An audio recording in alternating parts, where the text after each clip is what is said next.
Operation blue સ્ટારની આજે વરસી છે, જેને ધ્યાનમાં રાખીને સમગ્ર પંજાબમાં એલર્ટ જારી કરાયું છે।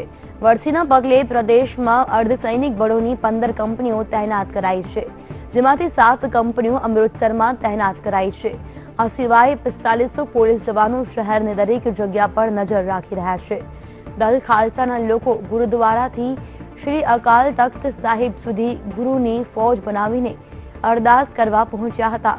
તો બીજી તરફ ગરમખ્યાલની દળના નેતા સિમરનજીતસિંહ માન પોતાના સાથીઓ સાથે ભેગા થઈને સુવર્ણ મંદિર અને બહાર અલગાવવાદીઓના સમર્થનમાં નારા લગાવ્યા હતા।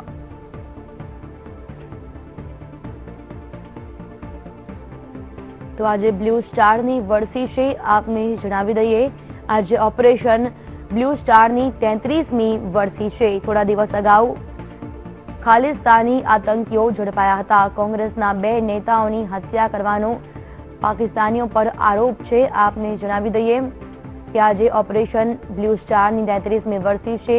દેશ વિરોધી પંજાબમાં નારા પણ લાગ્યા છે। અમૃતસરના સુવર્ણ મંદિરમાં દેશ વિરોધી નારા પણ લાગ્યા છે।